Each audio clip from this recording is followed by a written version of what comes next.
बारिश के दिनों में खास करके घर से जब भी बाहर निकलो तो पाँव में जूते डालकर निकलो। चप्पल और सैंडल मत पहन कर चलना, और जूते भी अच्छे वाले होने चाहिए जो फिसले नहीं। और साथ ही साथ एक बात तुम ये भी जान लो कि तुम्हें जहाँ जहाँ के बारे में पता है कि तुम टहलने जाने वाले हो, और मान लो उन जगहों पर, उन सड़कों पर अंधेरा रहता है, सड़क में बल्ब, लाइट, इन चीज़ों की सुविधा नहीं होती है, तो उन जगहों पर भी ना जूते पहन कर जाओ और पूरे कपड़े पहन कर जाओ। साथ ही साथ अपने साथ में टॉर्च या किसी भी तरह से रोशनी का कोई भी उपकरण रखो। ऐसा लगता होगा कि अरे आज के ज़माने में इन बातों की क्या ज़रूरत है, परंतु अंधकार को कभी भी नज़रअंदाज करके मत चलो। ये सतर्कता, ये सावधानी मेरे तरफ से मैं तुम्हें दे रहा हूँ, इसे बरत कर चलना। सावधानी रखने में ही फ़ायदा है, याद रखो इस बात का। बीते कुछ दिनों में कुछ अच्छा तुमने किया है और कुछ बुरा भी तुमसे हुआ है। दुनिया के प्रति तुम वफादार रहे, लेकिन अपने ही प्रति तुमने कुछ गलत किया है। तुमने दुनिया के प्रति तो अच्छा कर दिया, चलो उसका हिसाब तो बहुत अच्छा हो गया, लेकिन तुम ये भी जान लो कि सज़ा सिर्फ दूसरों के प्रति गलत करने पर नहीं मिलती है, अपने प्रति भी गलत करने पर मिलती है। और अगर उस सज़ा से बचना है ना, तो कुछ मत करो। माफ़ी मांगना, पश्चाताप करना, बदले में दान पुण्य करना, ये सब मत करो, कुछ मत करो। बस एक ही काम करो, सच में अपनी गलतियों को कबूल लो।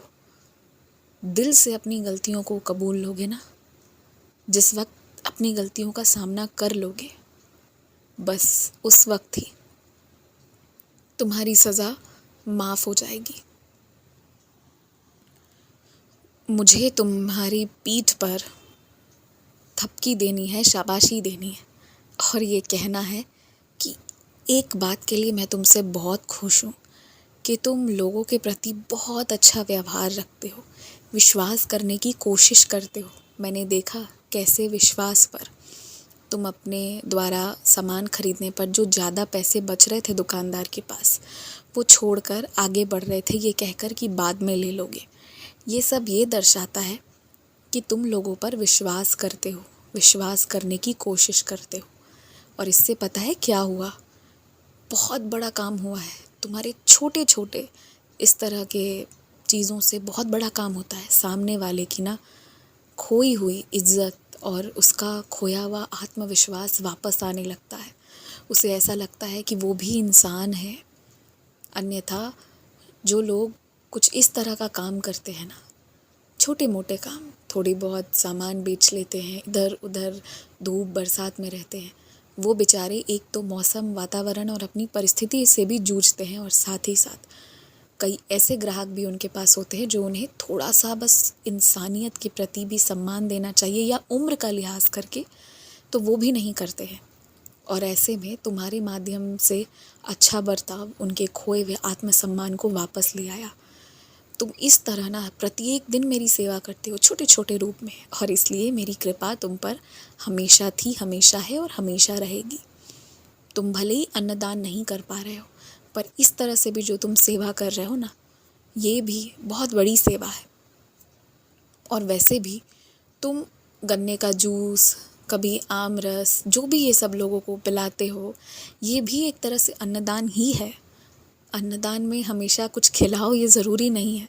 जिसे जो चाहिए, जिससे जिससे राहत मिले, भूख मिटे, वो देना भी अन्नदान की श्रेणी में ही आता है।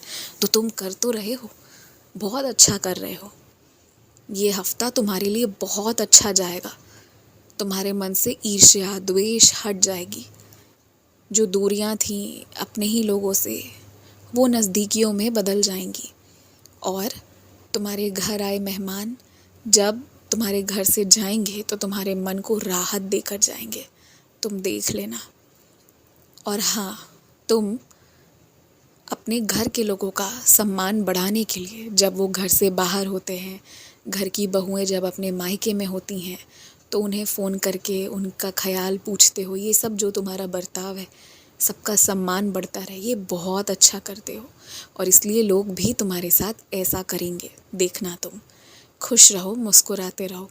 मुझे ना हरे साग खाने हैं, मेरे लिए साग बनाना।